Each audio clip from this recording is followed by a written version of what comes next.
Hello great people, welcome back to our channel. IPOB have stepped out again to open up on those who are the sponsors of the activities, and according to them, they are no more hiding them.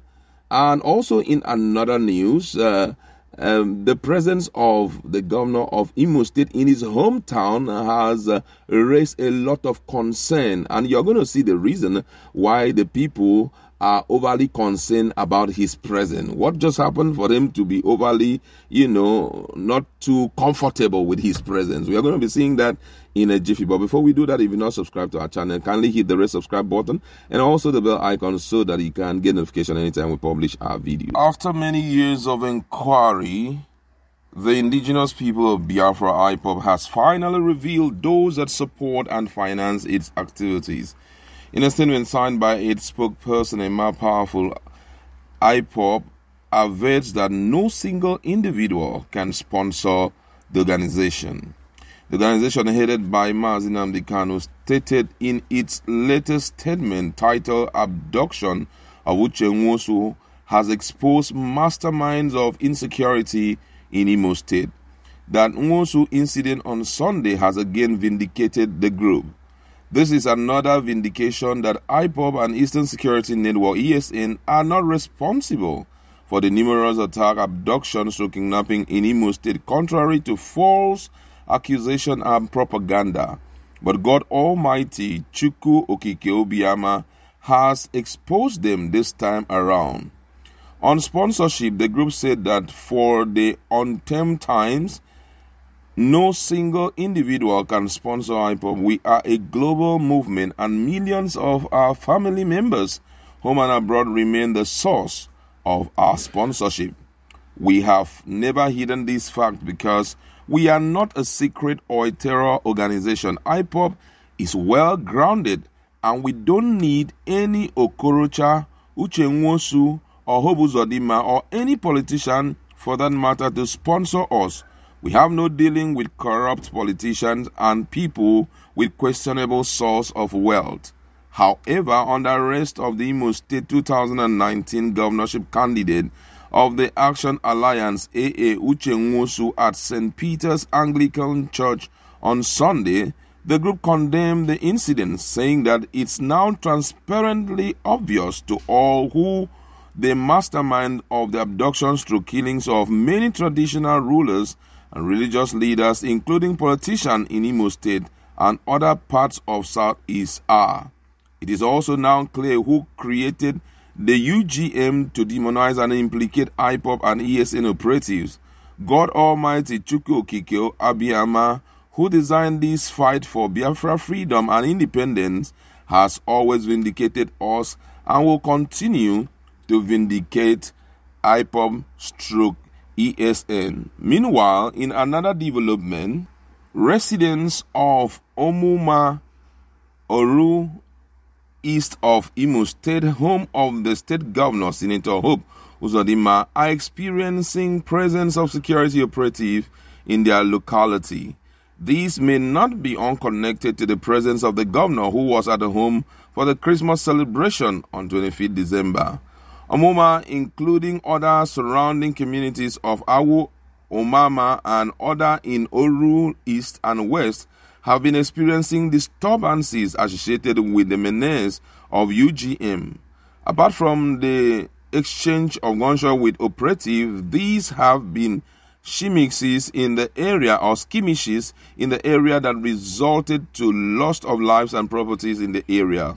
Also, it would be recalled that suspected bandits had also attacked the country home of the governor, where deaths were recorded. With the presence of the number one citizen of the state, it was learned that the area witnessed heavy presence of both uniform and ununiformed police and soldiers, as well plain-clothed operative. The presence of the operative caused serious concern in the community, as residents remained calm and only watched development. At the church service, there was also information that the presence of the security men limited attendance.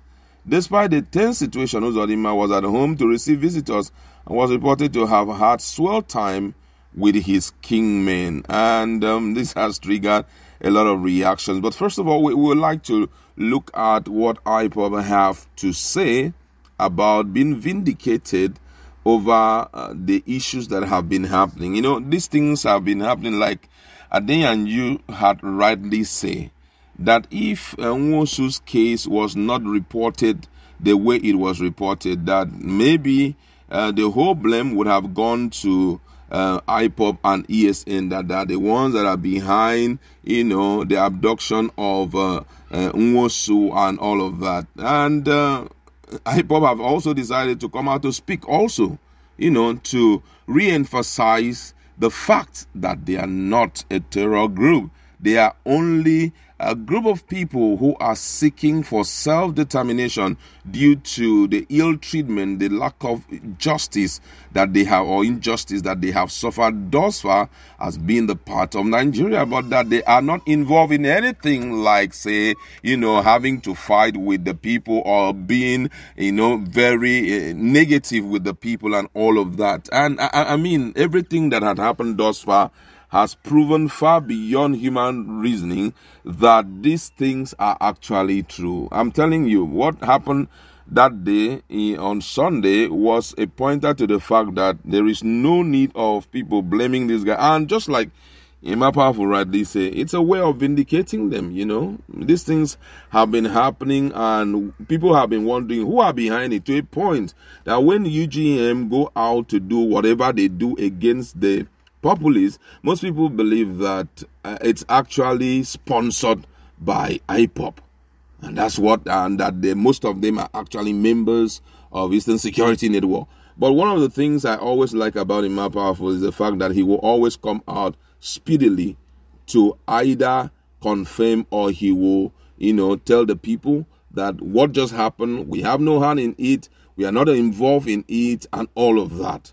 So this whole thing that happened, they are using the opportunity to tell Nigerians, "Shay, we've been telling you people that we don't have a hand in this thing." You know, this whole thing that have been happening, it's been sponsored by some set of people who we feel that they are protecting you guys, or whom you feel that they are protecting you guys. Well, they are not protecting you guys. I mean, what happened to Uche Nwosu that day was quite shocking, especially if not for anything, the fact that they stepped into the church, desecrated the church, and for reasons that are very trivial. Because just like Okorocha said yesterday, that the police is still waiting. He wants to know the crime that his son-in-law committed that is so criminal to a point whereby they had to go into the church and desecrate the church.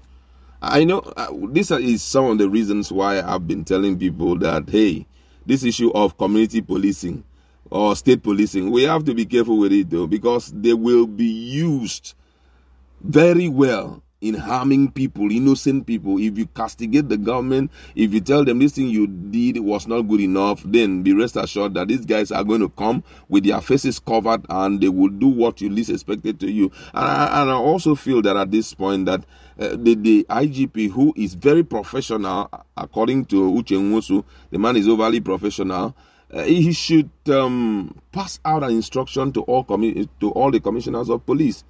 That's I'm talking about IGP, sorry. He should pass out info to them that from now henceforth there shouldn't be case of covering your face to go and do any operation, because this issue of covering their face would not even allow Nigerians to identify whether these are abductors or they are police. And they should always move in their vans, especially for low-level arrest cases. I mean, going to invite a senior citizen does not demand you covering your face and masking yourself. You just walk in there, invite him, you know, it's not going to be a forceful thing, you know, than for us to keep on seeing these issues happening. However, that's where I like to leave it. What do you think about the statement?